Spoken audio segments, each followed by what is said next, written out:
He was shot in the face. He was shot in the face. Abusia obrani I bandu do mo beka se abrafo ahefo eye program a omututu atuo e wase no. Saa obrani a otutuo ema ekoka Kofi Adoma anim a aye de akanani no. Saa woni eye kumasefo no bi na atimi app agangi app ene abono pa se Kofi Adoma ehun ye eye asantefo no ahi pa se wo badoma hene e program de a eno de ye bo pa etuo no woto a efa nkosoro fa to abati na to na hwe ba bia Kofi Adoma egina wotwa camera no na empra no na Kofi Adoma head do me investigation ma e trodo abusia chese me dwene nipa ho amenti ase wei ama ese wowo e de ni bre en eka Kofi Adoma yire after some call Dubai for treatment e bae no enra wababonta bekasa na oil bag kudrofo oba na ni eden ai waye hene san ehima apia bontin yenko tie num asemomra na e ba ai adenta asantefo yi ebi mo motadom ahene saa mo prenim guase se adentina se Kofi Adoma akọ ne program and saa na mo de ba sa 2025 we say dia ene e be ye de. He was shot in the face. He was shot in the face. He was that it wasn't just gunpowder. Even camera also records azinimpo opai. Wow. Na ishe video na.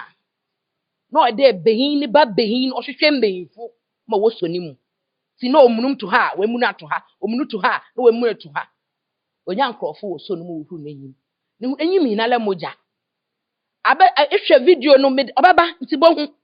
Akatiesi bi wo ma ofe ne Linda. Na dama akatiesi ade nyeme bi wo ho ye a me yanje ho. Na mmom oya adze. Oh, somafo de we dwuma yin de be frɛ. Abofra no oya adze dodo. No le frɛ. No le frɛ. No le frɛ. Doma na wode ne call Doma hospital. Doctors are all wo ya adze. Nyankopon hira ho ye na nanom wonka wo ho. Also wo wuru da doctor kura me ne kasa yi. O da me twro. O kasa na me bisa mpo cho wudi na na esa me twro ni nyina. O da me fa to ho che na asem nti. O ka ni nyina na o mo le ka no si ma wu na nyi wando more than 20 times. Emi me wa ya me yada. Me papa o she lens. Ma me o she lens. Yefie ye she lens. Nti what's obi na nyi wa enyi me small te. Enyi wa wo mgbe ntum mgbe enyi wa ko wuru ma. Na umu de wada ho hal li je bibiala possible de obotum waje ne yiwan was a man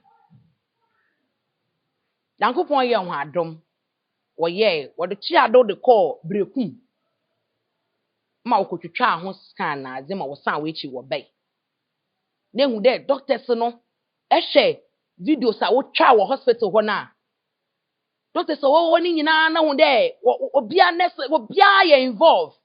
Hey, ya bra Kofi kafra wate edin aya adwenpa hene ai na we die minim se eyesa bio nipa bonfo bi omo eye asantemam kumasa bonte so na epe na Adoma hene nim guase e de kofa Kofi TV so we die yesre na Adoma hene contribution bi a ometimi aye e da support ye bra Kofi Adoma ene na yire bia omonye se de be ya nim guase bi anya de enka no na wiase de Nyankopon hira no no aye de no hira no sai pepe chese me ano me dwene ho amenti ase se mutimi pa tan nipa e ma no kodu sa extend we say why na obrafo awo ye na Adoma hene ese sa abrafo no we extra careful omo ho nya sa 2025 we omo de hia se mom kakra wo omo di a ye begu anim ase tap age medical commerce as use promo code adwenopa hene ai anas boy e be your pupil ai de amount destiny so about that so the amount attachment I rebe mama punishment in Lamfasidan YouTube channel near Becky TV and your Pine TV so the airport juma YouTube channel no when you know subscribe to the MI hey ya bra Kofi sanu peace out hey sister no go be me say bra ka me ba wo asema ato me say mabusuafo afre me enyo ya ka che me say me dan na me boss wa mante go no enyunugu awuda na wusi ne Ghana no me say enyunu and say one for company papa company be na go for sister ade won't destiny roofing and steel trusses anchor Destiny Roofing and Steel Trusses, Omo Ghana, sister, a band down so border number 1. And almost sign a border so a 30 years warranty. 30 years. Now, when can unique Destiny Roofing and Steel Trusses, the common and cycle pass our boss amawu. And a tea or move a border and so on, free estimate. Free estimate. And no more than so much boss Emma will say Kimwa, or you soon not dear. Sister, and almost say soon, yeah. And we are almost send a drum and say, pick up, and pro. And can come for Roma and pro. No, what I brought you and I walk off a carpenter, you or say, and quite check about Dasso. Wabra Destiny Roofing and Steel Trusses, oh, sister, Mr. Udru a class a pet. Uko a cancer pocrasse. I'm a mole Canada Johnson. A crapocrasse, ya. I'm a mole Canada Johnson. Udru was super Destiny Roofing and Steel Trusses, sister. Or Matuka, a free estimated amount. Or be a table richly. And I go for carpenter no search, sister, Mr. Me can afford amount until we didn't harm cry.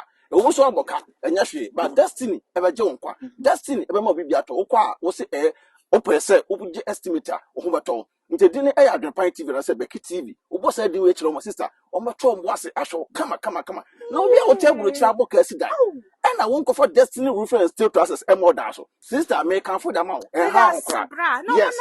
Omo number and a good screen so. Omo email address on a good screen so a cheguno. So at us on my board down some I'm 30 years warranty. 30 years be 30 years be wo. Now wait until how much sister.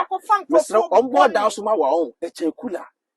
One to fire more than crumpuna or down better. And on down some boss and so try net tell. On board down some Debbie.